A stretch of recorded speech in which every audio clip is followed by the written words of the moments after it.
तीन भुवन में सार वीतराग विज्ञानता शिव स्वरूप शिव का नमः त्रियोग समारिके।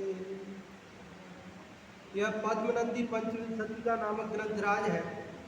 इसकी रचना आज से लगभग 1000 वर्ष पहले आचार्य पद्मनंदी देव द्वारा की गई। 26 अधिकार हैं इस ग्रंथ में। पहले अधिकार का नाम क्या है? धर्मोपदेशामृत। क्या नाम है? धर्मोपदेशामृत। और इसमें 37 श्लोकों तक श्रावक धर्म की बात थी, श्रावकों के करने योग्य कार्यों की बात थी। श्रावकों को सप्त व्यसनों के सर्वप्रथम त्याग का उपदेश था और 38वीं गाथा से मुनि धर्म की चर्चा प्रारंभ हुई। कल हमने 38वें श्लोक में पढ़ा कि मुनि का जो व्यवहार धर्म है, बाह्य धर्म है, बाह्य चारित्र है, वह कैसा होता है। तो उसमें बताया कि पंचाचार, 10 धर्म, संयम, 12 प्रकार का तप, मूल और उत्तर गुण, 28 मूल गुण, 84 लाख उत्तर गुण, मिथ्यात्व मोह मद का त्याग, शम दम ध्यान, अप्रमाद रूप स्थिति, वैराग्य, धर्म वृद्धि के कारक अन्य गुण, निर्मल रत्नत्रय और अंत में समाधि। ये मुनि का धर्म होता है और वह अक्षय पद की प्राप्ति के लिए, मुक्ति के लिए है। ये व्यवहार धर्म की चर्चा परमार्थ से तो एक आत्मा की जो निर्मल परिणति है, आत्मा की रमणता, लीनता, एकाग्रता, स्वरूप मग्नता है, वह धर्म है। उसकी चर्चा भी आगे सब आएगी क्रम से। इसलिए जब जो जिस श्लोक में जिस मुख्यता से बात चल रही है, अपन उसी मुख्यता से बात को कर रहे हैं। अभी अपन 39वां श्लोक पढ़ते हैं। देखो, उसमें भी मुनिव्रत धारण करना और शरीर आदि के त्याग में हेतुभूत क्रिया, इसकी चर्चा है। देखिए, स्वं शुद्धं प्रविहाय चिद्गुणमयम् भ्रान्त्याणुमात्रेऽपि यत् सम्बन्धाय मतिः परे भवति तत् बन्धाय मूढात्मनः तस्मात्याज्यमशेषमेव महता वेतच्छरीरादिकं तत्कालादिविनादियुक्तितैदं तत्याग कर्म व्रतम। क्या कह रहे आचार्य पद्मनंदी देव? कह रहे स्वम शुद्धम प्रविहाय चिद गुणमयम। स्वम मतलब अपने को, स्व को, अपने को। शुद्धम, कैसा हूं मैं? शुद्ध, शुद्ध को। प्रविहाय, प्रविहाय मतलब छोड़कर। और कैसा हूं मैं? चिद गुणमयम, चैतन्य गुण वाला। स्वम शुद्धम चिद गुणमयम प्रविहाय। स्वयं, स्वयं शुद्ध चैतन्य गुणमय जो अपना आत्मा है, उसको छोड़कर भ्रांत्या, भ्रम से, भ्रांति से, अणुमात्रेपि, अणुमात्र में भी, यत जो संबंधाय, संबंध के लिए, मति, मति मतलब बुद्धि, परे परद्रव्य में भवती होती है, तद बंधाय, वह बंधन के लिए है, उससे कर्म का बंधन होता है। मूढ़ात्मनः, मूढ़ात्माओं की ऐसी बुद्धि पाई जाती है। दोनों लाइन समझ में आई? फिर से देखिए, मूढ़ात्मनः, मूढ़ात्माओं के, अज्ञानी जीवों के, स्वम शुद्धम चिद्गुणमयम प्रविहाय, स्वयं शुद्ध चैतन्य गुणमय आत्मा को छोड़कर भ्रांत्या, भ्रांति से, भ्रम से, परे अणुमात्रेपि संबंधाय मति भवति, परद्रव्य के अणुमात्र में भी संबंध के लिए जिसकी बुद्धि होती है, प्रवृत्ति है, तद बंधाय, उससे कर्म का बंधन होता है। क्या होता है? कर्म का बंधन किससे होता है?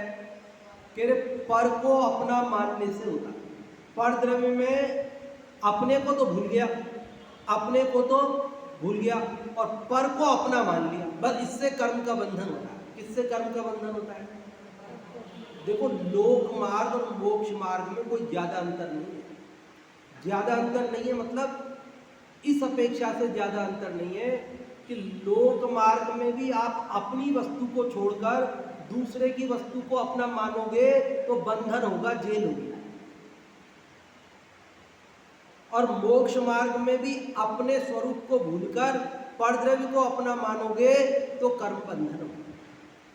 लोक में मैं मेरे घर को मेरा कहूँ, मेरी गाड़ी को मेरी कहूँ, मेरे धन को मेरा कहूँ, मेरे स्त्री पुत्रादि को मेरा कहूँ, तो कोई बंधन नहीं होता, कोई पुलिस नहीं पकड़ती, कोई जेल नहीं होती। लेकिन मैं दूसरे की गाड़ी को अपनी गाड़ी कहूँ, दूसरे के घर को अपना घर कहूँ, दूसरे के स्त्री पुत्रादि को अपना कहूँ, तो मुझे बंधन होता है, जेल होती है। बोलो, होता है कि नहीं होता? यही नियम यहां पर है। हाँ,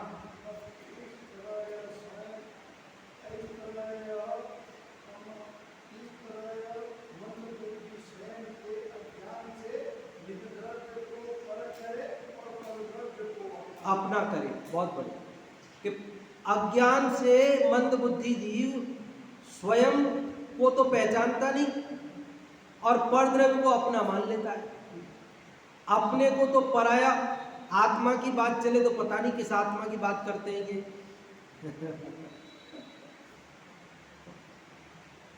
और शरीर वो तो मेरा ही है, धन मकान वो तो मेरे ही है।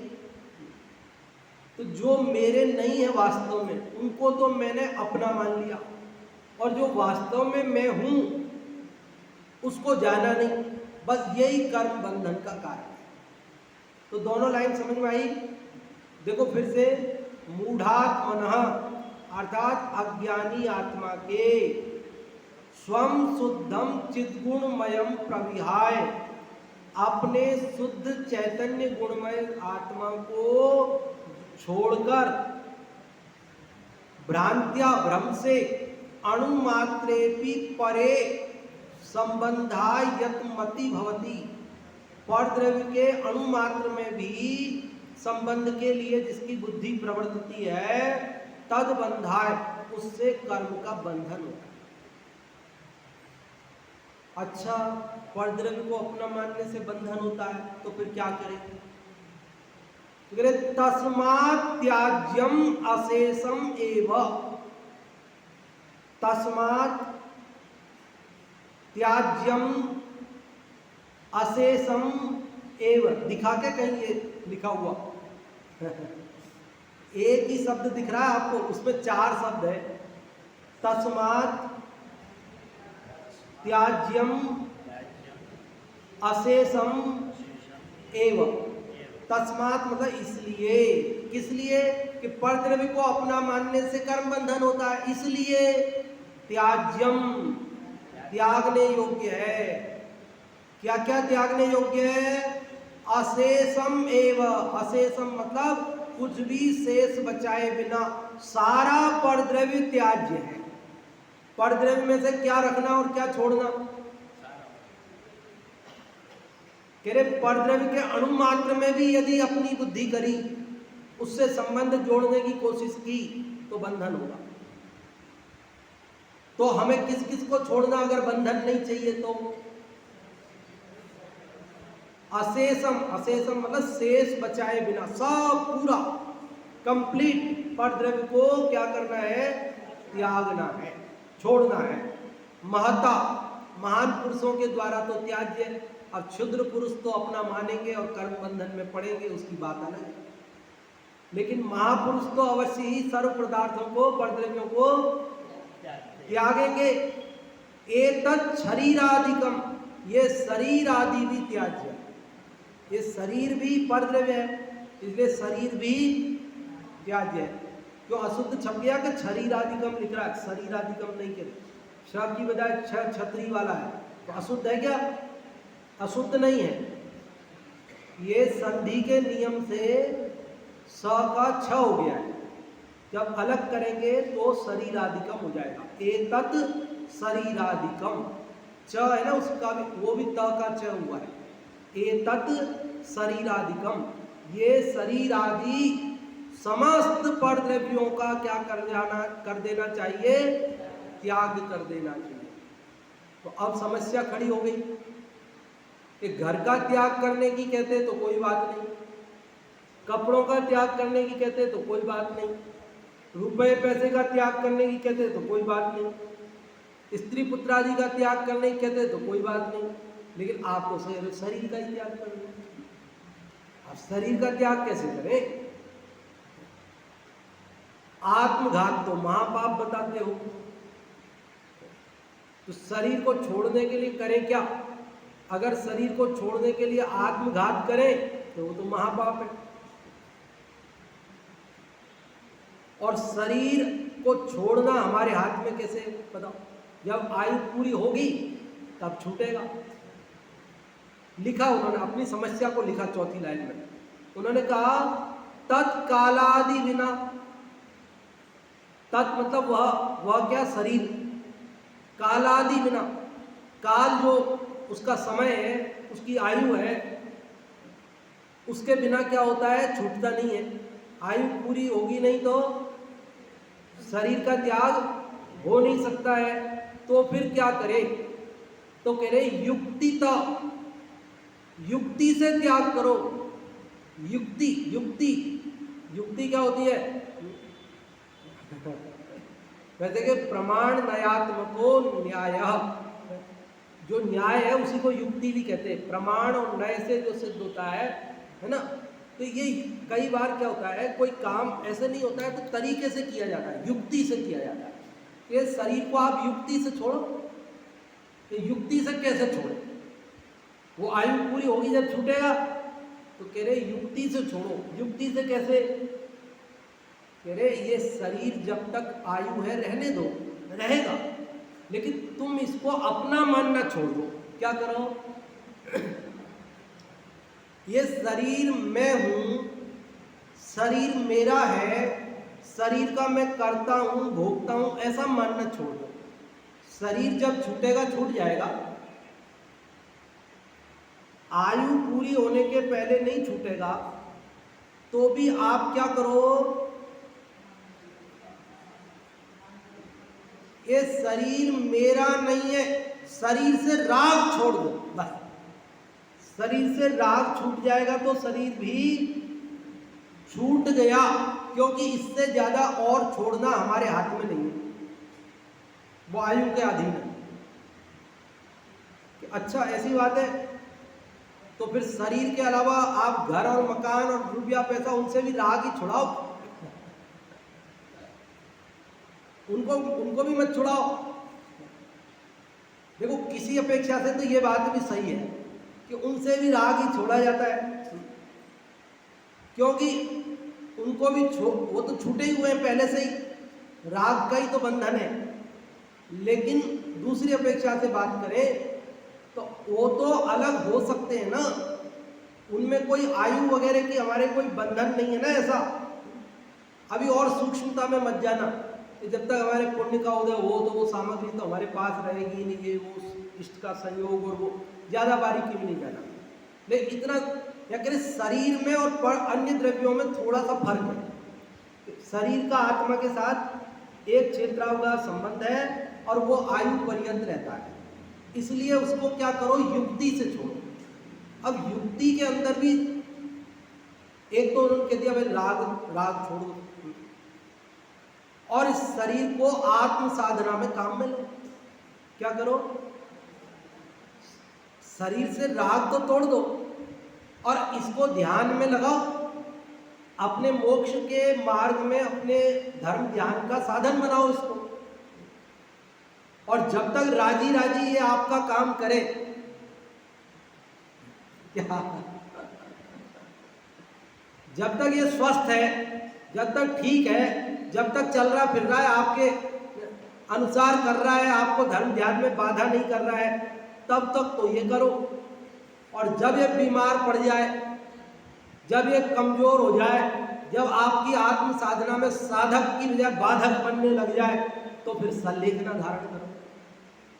क्या करो कि फिर इसको आहार पानी देना बंद करो। समझ में आई बात? शरीर को कैसे छोड़ना? शरीर को युक्ति से। कैसे? समझ में आ रही नहीं आ रही बात? एक महत्वपूर्ण बात कही है इसके अंदर, चौथी लाइन में। क्या कही है? तत्कालादि विनादि युक्ति तैदम तत्याग कर्म व्रतम। कहते उसको कालादि के बिना, उसको युक्ति से, इस शरीर को तत्याग कर्म व्रतम, इस शरीर के त्याग का व्रत, ये मुनि व्रत धारण करना ये शरीर के त्याग की युक्ति है। मुनि व्रत धारण करना ये शरीर के त्याग करने की युक्ति है। कि पहले तो हमने क्या किया कि इस शरीर का राग तोड़कर, इसकी साज संभाल छोड़कर, कल पढ़े ना हमने 7 शेष गुण, पृथ्वी पर भूमि पर सोना है, कोई बिस्तर वगैरह का प्रयोग नहीं करते। आपको 7 शेष गुणों को याद करने के लिए ऐसा आप अपनी जो दिनचर्या है ना उसके अनुसार जोड़ दो इसको। भाई पहले तो रात को सोते हैं ना, तो कैसे सोते हैं कि भूमि पर एक करवट जो भी, फिर सुबह उठते अपन मंजन करते, तो वो मंजन नहीं करते, दूसरा हो गया 7 शेष गुण, मंजन नहीं करते। मंजन के बाद हम लोग शेविंग बनाते, तो वो शेविंग नहीं करते, केश लॉन्च करते, ये तीसरा हो गया उनका। उसके बाद नहाते, तो चौथा उनका नहाते नहीं हो। 5वां नहाने के बाद कपड़े बदलते, तो वो कपड़े नहीं बदलते, कपड़े पहनते ही नग्न रहते। ये 5 गुण हो गए। फिर उसके बाद अपन नाश्ता करते हैं, खाना खाते हैं, तो खड़े अपन बैठ के करते हो, खड़े तो 6 हो गए। और अपन तो दिन में 2-3 बार कर लेते हो, एक ही बार करते, तो ये 7 शेष गुण। तो 7 शेष गुणों को आप क्रम से याद रख सकते हो। कैसे? सोने से लेकर के, भाई सोते भूमि पर, फिर सुबह मंजन नहीं करते है, अदंत धोवन हो गया, अदंत धोवन बोलो, मंजन का त्याग बोलो। फिर स्नान, केश लॉन्च करते हैं, शेविंग नहीं बनाते, केश लॉन्च करते हैं। फिर अस्नान व्रत, आजीवन अस्नान, स्नान नहीं करते, वस्त्र नहीं पहनते, नग्न रहते हैं। फिर खड़े आहार लेते हैं, और दिन में एक बार ही आहार लेते हैं। 7 शेष गुणों को याद रखने में ऐसे आपको कुछ आसानी हो सकती है। ये तरीका इसका नीलम का है, इसने घर जा करके इसने ऐसे याद किए थे, तो मैंने आपको बता दिया वो तरीका। ठीक है? तो इस प्रकार से आप याद रख सकते हैं। देखो, तो इस 39वें श्लोक का अर्थ समझ में आ गया आपको? फिर से एक बार बोलता हूं मैं कि अज्ञानी जीव अपने शुद्ध चैतन्य गुणमय आत्मा को छोड़कर भ्रम से परद्रव्य में जो अणु मात्र में भी संबंध की बुद्धि करता है, उससे कर्म का बंधन होता है। इसलिए महापुरुषों को ये शरीर आदि समस्त परद्रव्य का त्याग करना चाहिए, और ये शरीर का त्याग आयु के अधीन होने से इसको युक्ति पूर्वक त्याग करना चाहिए, अर्थात मुनिव्रत अंगीकार करना चाहिए। इस शरीर से राग तोड़ देना चाहिए, और जब ये शरीर अपने काम का न रहे तो फिर संलेखना धारण करनी चाहिए। आप में से कोई यदि अर्थ बताना चाहे तो अभी या फिर बाद में पूछे, आप लोगों से बता रहे हैं आप लोग इसका अर्थ? बाद में पूछे, पहले एक बार हिंदी वाले का और पढ़ते हैं। देखो हिंदी वाला पढ़ते सब साथ में। शुद्ध चिदानंदमय स्वरूप तज अणुमात्र पर में निज भ्रांति, मूढ़ जनों की इस कुबुद्धि से होता मात्र कर्म का बंध। इसीलिए देहादि समस्त पदार्थों में ममता है त्याग। आयु कर्म वश देह रहे तो भी मुनि होना तन का त्याग। तेरे शुद्ध चैतन्य आनंदमय स्वरूप जो अपना है उसको तज कर, उसको छोड़कर अणु मात्र भी परद्रव्य में निज की भ्रांति करे, निज को अपना माने भ्रम से।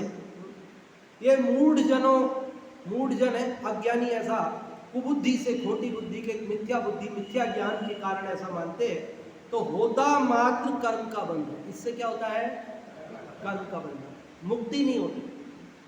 इसीलिए देहादि समस्त पदार्थों में ममता है त्याग। इसलिए शरीर आदि समस्त पदार्थों से ममत्व छोड़ देना चाहिए। आयु कर्म वश देह रहे तो भी, अन्य पदार्थ तो छूट जाएंगे लेकिन शरीर आयु पर्यंत रहेगा तो भी मुनि होना तन का त्याग। मुनि हो जाए, शरीर से ममत्व त्याग देवे, ये तन का त्याग हो गया।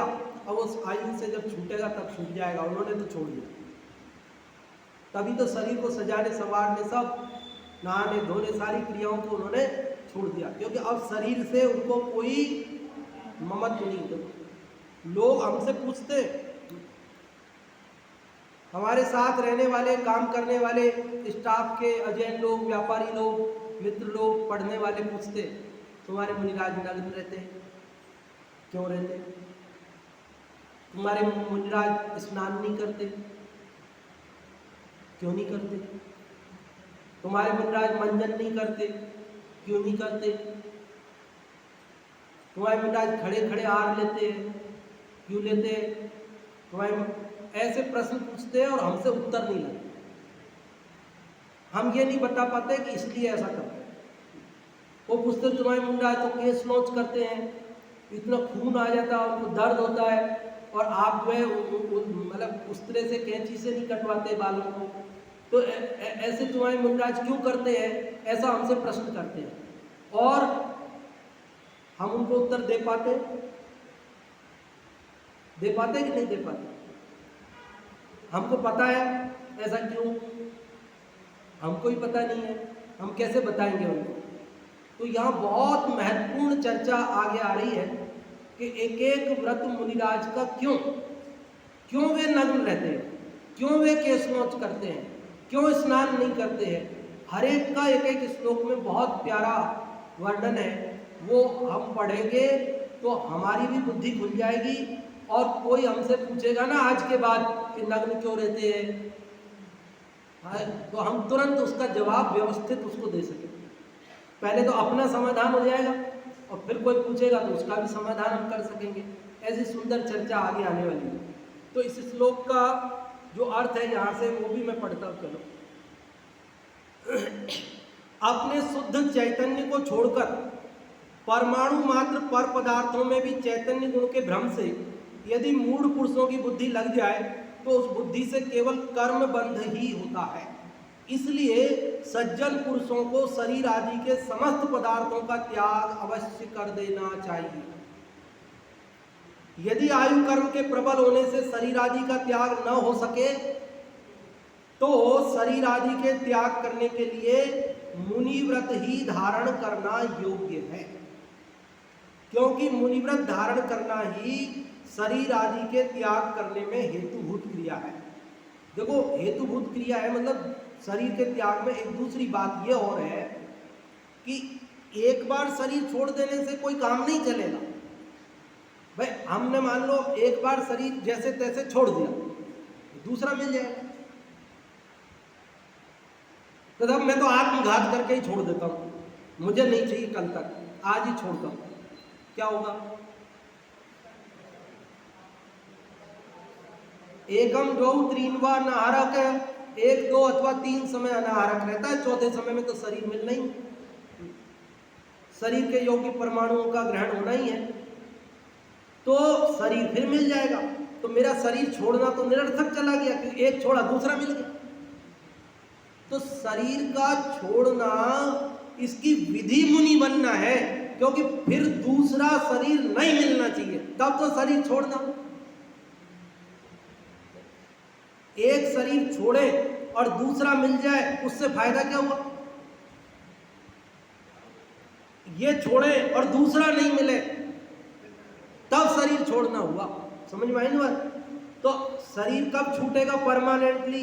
मुनि बने बिना नहीं छूटेगा। मोक्ष जाएगा ना जी, तभी शरीर की छुट्टी होगी परमानेंट। और वो कब होगी? गृहस्थ दशा से नहीं होगी, वो मुनि बने बिना नहीं होगी। इसलिए भी ये बात लिखी है। क्या लिखी है? देखो कि शरीर आदि के त्याग करने के लिए मुनि व्रत ही धारण करना योग्य है, क्योंकि मुनि व्रत धारण करना ही शरीर आदि के त्याग करने में हेतुभूत क्रिया है। अब ये श्लोक तो आपको समझ में आ गया है। एक बार 2-3 लाइन में संक्षेप में बता देता हूँ, ठीक है? फिर एक कथा अपनी साथ में से बाकी है, तो वो भी अभी करनी है। समय आज थोड़ा ज़्यादा हो गया है ना, तो बाद में आप लोगों से भी पूछने के लिए थोड़ा सा समय बचाने का भाव रहता है। देखो इसमें ये बात बताई है कि यदि अपने आत्मा को छोड़कर परद्रव्य को अपना मानोगे तो कर्म का बंधन होगा। इसलिए सब परद्रव्यों को छोड़ दो, और शरीर ऐसे छूटने वाला नहीं। शरीर को छोड़ने के लिए तो मुनि धर्म अंगीकार करना ही योग्य है, क्योंकि मुनि धर्म अंगीकार करने पर ही शरीर का परमानेंट हमेशा के लिए त्याग अर्थात अशरीरी सिद्ध दशा की प्राप्ति हो सकती है, होती है। इसलिए वही विधि इसके लिए योग्य है, और उसके लिए जो अन्य बातें बताई वो सब भी इसमें समझ में, ठीक है? अब जो 7 व्यसनों में एक एक व्यसन के कारण जो बर्बाद हुए उनकी कथा अपन चर्चा में ले रहे हैं, और 6 व्यसनों में जो बर्बाद हुए एक एक में उनकी कथाओं की चर्चा अपन कल तक कर चुके हैं। अब अंतिम जो व्यसन परस्त्री रमण, उसमें जो बर्बाद होने में उदाहरण यहाँ दिया है वो दिया है रावण का। अब रावण के बारे में वैसे आप लोग अपरिचित नहीं हैं। आप लोग सोचेंगे रावण की कथा तो हमें आती है, हमें पता है, लेकिन थोड़ा सा क्या है कि अपने जैन पुराणों में और अन्य जो पुराण चलते हैं जगत में उनमें थोड़ा सा अंतर चलता है। इसलिए आप ध्यान से इस कथा को सुनना, मैं अभी आपको संक्षेप में सुनाता हूँ, तो आपको ये भी पता चल जाएगा कि वहाँ क्या चलता है। वो तो जानते ही हो आप अपने यहाँ क्या है। अयोध्या नगर में राजा दशरथ राज्य करते थे। कौन करते थे? और उनकी 4 रानियां थी, कौशल्या, सुमित्रा, कैकई और सुप्रभा। उनके चारों के क्रम से एक एक पुत्र थे। कौशल्या के राम, सुमित्रा के लक्ष्मण, कैकई के भरत और सुप्रभा के शत्रुघ्न। एक दिन राजा दशरथ का एक बाल उनको सिर में सफेद दिखाई दिया, तो उनको वैराग्य हो गया और उन्होंने मुनि दीक्षा लेने का भाव प्रकट किया। जैसे ही उन्होंने मुनि दीक्षा लेने की बात कही तो भरत जी ने कहा मैं भी दीक्षा लूंगा, मुझे भी मुनि बनना है। कैकई को ये बात पता चली कि मेरा बेटा भी दीक्षा लेने की बात कर रहा है, तो बड़ी दुखी हुई। उसने उसको रोकने की तरकीब सोची और उसने अपने वरदान को राजा दशरथ से मांगा। पहले वरदान ले रखा था, तो उन्होंने कहा कि आप भरत को राजा बनाइए। उसने सोचा राजा बनाएंगे तो मोह में फंस जाएगा और दीक्षा नहीं लेगा। माताओं को पता नहीं क्या चिंता होती है, अपने बच्चों को वैराग्य पथ पर और धर्म के मार्ग पर आगे बढ़े तो उनको रोक लेती है। चारुदत्त की कथा में भी हमने यही पढ़ा था, वो धर्मात्मा जीव था, माता नहीं। अब आप इसको अन्यथा मत लेना, माताएं बहनें बड़ी संख्या में यहाँ मौजूद हैं। वैसे माताएं ही धर्म मार्ग पे भी लगाती बच्चों को, धर्म मार्ग पे भी माताएं ही लगाती हैं। इन पिताओं को कहाँ फुर्सत है, ये तो दुकान धंधे और कमाने धमाने में इतने व्यस्त रहते हैं। ये माताएं ही धर्म के संस्कार देती हैं। लेकिन पता नहीं ऐसी क्या बात है कि जब वे धर्म के मार्ग पर आगे बढ़ने लगते हैं तो इनको लगता है कि ये मोह माया तोड़ करके घर से नहीं निकल जाए, तो फिर वापस मोह में भी यही फंसाती है। जो भी हो, खैर वो अपना विषय नहीं है अभी। हाँ। तो उन्होंने कैकेयी ने उसके लिए उसके भरत के लिए राज्य के दिया जाए ऐसा दशरथ को कहा। तो दशरथ उदास हो गए। उनकी उदासी का कारण मंत्रियों से राम ने पूछा। राम को जब ये पता चला तो राम ने खुद ही भरत का राज्य तिलक कर दिया और सोचा कि मेरे रहते हुए ये भरत संकोच करेगा, राज्य ठीक से नहीं कर पाएगा, इसलिए उसने कहा मैं वन में जाता हूं। राम लक्ष्मण सीता के साथ वन की ओर चल दिए। अयोध्या से बाहर निकलकर दंडक वन में जाकर रुक गए और दंडक वन में वहां विश्राम कर दिया उन्होंने। विश्राम रुक गए वो। लक्ष्मण वन की शोभा देखते हुए इधर उधर घूम रहे थे तो एक बांस का झुरमुट था, बांस का बीड़ा था, उसके ऊपर एक चमकती हुई तलवार लटकी हुई थी। उसको देखकर बड़ा आश्चर्य हुआ कि ये क्या है। उसने उठाया उसको और ऐसा होता है ना, हाथ में हथियार आ जाए तो फिर चला के देखता है आदमी।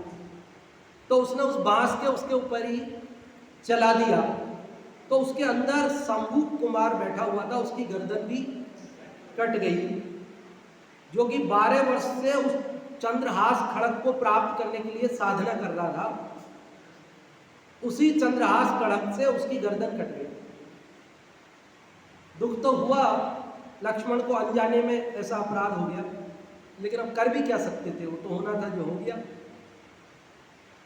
थोड़ी देर में प्रतिदिन जो खाना देने आती थी उसकी माता, शंभु कुमार की माँ, खरदूषण की पत्नी शूर्पणखा, वो जब आई और उसने देखा शंभु कुमार का सिर कटा हुआ पड़ा है, उसको किसी ने मार दिया है, तो वो उसको मारने वाले को देखने के लिए आसपास कौन है ऐसा इधर उधर उसने देखा तो राम लक्ष्मण दिखाई दिए, लेकिन उनकी सुंदरता को देखकर वह मोहित हो गई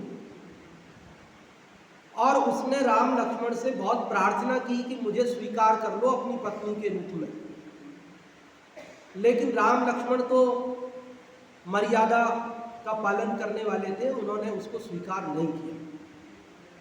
तो वो बड़ी दुखी हुई और उसने अपने बाल कपड़े बिखेर लिए अपने हाथ से ही और वो पहुंची अपने पति के पास, खरदूषण के पास, और उसने राम लक्ष्मण के बारे में भला बुरा कहा कि भाई उन्होंने मेरे को परेशान किया, मेरे देखो कपड़े ऐसे हो गए, ये हो गया, हो गया, जाओ तुम उससे युद्ध लड़ो।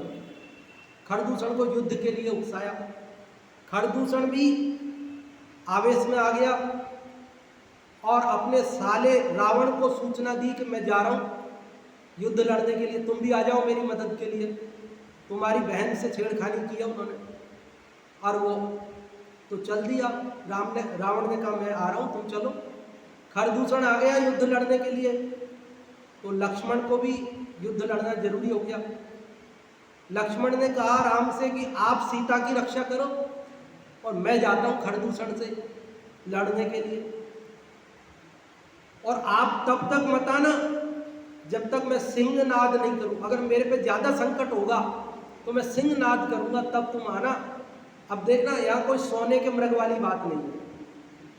बोले मेरे पर संकट होगा तो मैं सिंहनाद करूंगा तभी आना, अगर सिंहनाद नहीं करूं तो आप मत आना, सीता की रक्षा करना, इसका ध्यान रखना।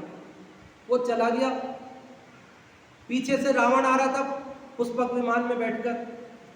उसने जब रास्ते में सीता को देखा तो वो मोहित हो गया सीता पर और उसका अपहरण करने की उसने युक्ति रची। अपनी विद्या से उसने ये जान लिया कि सिंहनाद करने पर ये राम यहां से हटेंगे। उसके पास ऐसी विद्याएं थी अनेक, उससे उसने पता लगा लिया। तो कुछ दूरी पर जाकर उसने सिंहनाद कर दिया। सिंहनाद सुनकर राम को लगा लक्ष्मण संकट में है, तो राम वहां से चल दिए और रावण सीता का हरण करके ले गया। जब राम पहुंचे तो लक्ष्मण तो युद्ध जीत चुका था, लौट रहा था। उसने राम को देखा तो बड़ा घबराया कि ये क्यों आ गए यहां पर। राम से कहा जल्दी चलो, आप चलो जल्दी, आप क्यों आए यहाँ पर, और मैं भी आ रहा हूँ, युद्ध तो खत्म हो गया, मेरे पे कोई संकट था ही नहीं, मैंने सिंहनाद किया ही नहीं, आप क्यों आए। राम पहुंचे, देखा सीता नहीं है, लक्ष्मण पहुंचे, सीता नहीं है, व्याकुल हुए। तब तक उनकी मित्रता सुग्रीव आदि से हो चुकी थी। हनुमान जैसे तैसे करके लंका पहुंच गए, उन्होंने वहाँ सीता को देखा, बहुत व्याकुल थी सीता, तो उसे सांत्वना दी, चिंता मत करो, हम तुम्हें यहाँ से ले जाने का प्रबंध करेंगे, और आकर के राम को सारी सूचना दी। राम ने युद्ध की तैयारी की और यहाँ से पूरी सेना के साथ वे पहुँचे और वहाँ जाकर रावण को समझाया कि तुम सीता लौटा दो, लेकिन वो लौटाने के लिए तैयार नहीं हुआ, क्योंकि जिसका मन परिस्त्री में आसक्त था उसकी बुद्धि नष्ट हो चुकी थी। विभीषण जो उसका सगा भाई था, उसने समझाया तो भी नहीं माना, तो विभीषण भी उससे नाराज होकर राम की सेना में आकर मिला। फिर भयानक युद्ध हुआ। उस युद्ध में रावण के अनेक परिजन, मित्र, सेना और स्वयं रावण भी मरण को प्राप्त हुआ। इस प्रकार यह कथानक पर स्त्री रमण नाम के व्यसन के कारण रावण जैसा शक्तिशाली मरण को प्राप्त हुआ, नरक गया इत्यादि दुख की श्रृंखला उसके आगे चली। इसलिए पर स्त्री रमण नाम के व्यसन का त्याग अवश्य ही करना चाहिए। ये शिक्षा इस कथा से अपने को प्राप्त होती है। जो अंतर आपको अन्य कथाओं में और इसमें मिलता है वो आप समझ लेना, ठीक है। अभी आपको कुछ पूछना हो, जो अपन ने 39वां श्लोक पढ़ा उसमें और इस कथानक के संदर्भ में कोई चर्चा हो तो आप पूछ सकते हैं, कर सकते हैं। नहीं तो फिर हमारा प्रश्न है आप लोगों से, एक तो 39वां श्लोक जो हमने पढ़ा आज, उसका सार बता दो संक्षेप में, 1-2 लाइन में आप लोगों में से जो भी बताना चाहे। 39वें श्लोक का सार। हाँ जी, सुरेश जी डूंगरिया साहब।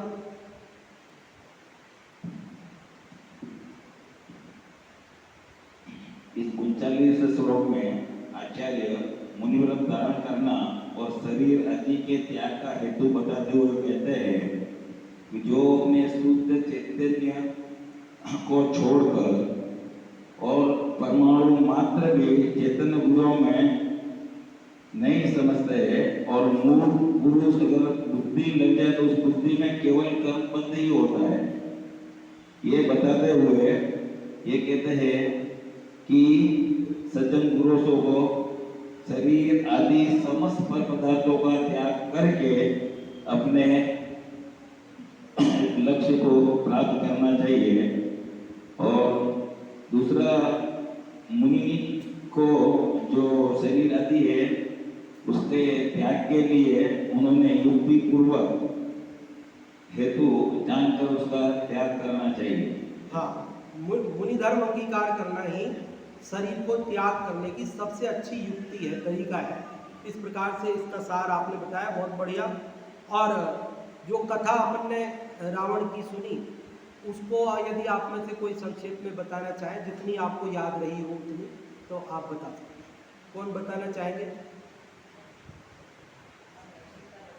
है कौन? सीता, उधर मम्मी जी बता रहे, कौन बता रहे? हाँ मम्मी जी बता। 2 बार ऊपर होगा बटन। राजा दशरथ अयोध्या के राजा थे। हाँ जी,